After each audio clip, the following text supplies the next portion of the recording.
Okay, so the purpose of this video is to showcase my entire anti-cancer protocol. Just for some background, on March 14th, I was diagnosed with stage 3 rectal cancer. And a little background on that, in the summer of 2024, I had noticed blood when I would use the bathroom. And by about Thanksgiving of 2024, I started to get concerned, scheduled a colonoscopy. Because I was turning 45 in December, I was able to get it at no cost, and they scheduled it for January. That one was inconclusive. They found a mass, but it returned as high-grade dysplasia. I got a second colonoscopy on March 12th, and I was formally diagnosed with cancer on March 14th. Subsequent to that, I then became a patient at Sylvester Cancer Center, University of Miami. They did CT and MRI to stage cancer, and so I'm actually stage 3, and what that meant really is there's the tumor and there was the lymph node involvement. If there were just the tumor, that would be stage 1 or 2. But because lymph nodes were involved, 2 lymph nodes in the mesorectal area, it's considered stage 3. Stage 4 is a lot worse, obviously, and that's when it travels to a distant organ. So it'd be like if it were also originating in the rectum, but then it was also in the liver or the lungs. Those are the 2 places that generally colon cancer or rectal cancer travel to, those 2, liver and lungs.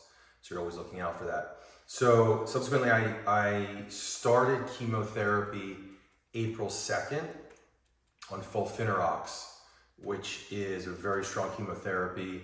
It consists of irinotecan, oxaliplatinum, and fluorosil, which is generally called 5-FU. That's actually in a pump, delivered over 48 hours, and I'll show it here. This is my, I don't know if it's going to show well, but this is my chemo port. You can see, I'll walk a little closer here.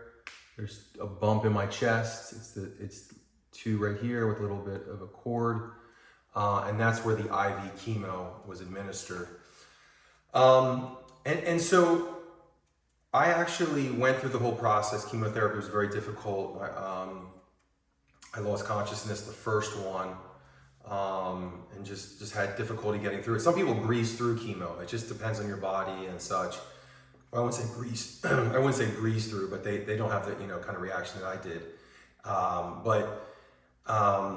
I also did so many different things, and that's the purpose of this video today. Is I wanted to showcase my entire, what I would call, anti-cancer protocol, and this house, my house here, which I kind of converted into a healing house, if you will, sort of my own holistic cancer center here at my home.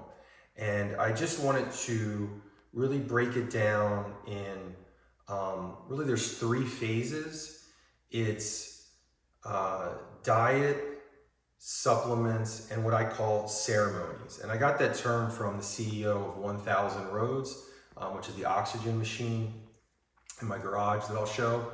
And he talks about that with cancer patients, and ceremonies being like going from your oxygen to your red light to your PEMF mat, so on and so forth. So there's so many different protocols or ceremonies that I use in addition to the diet and supplements. And so the way I wanted to start it is with my morning routine and what I'm eating in my morning routine.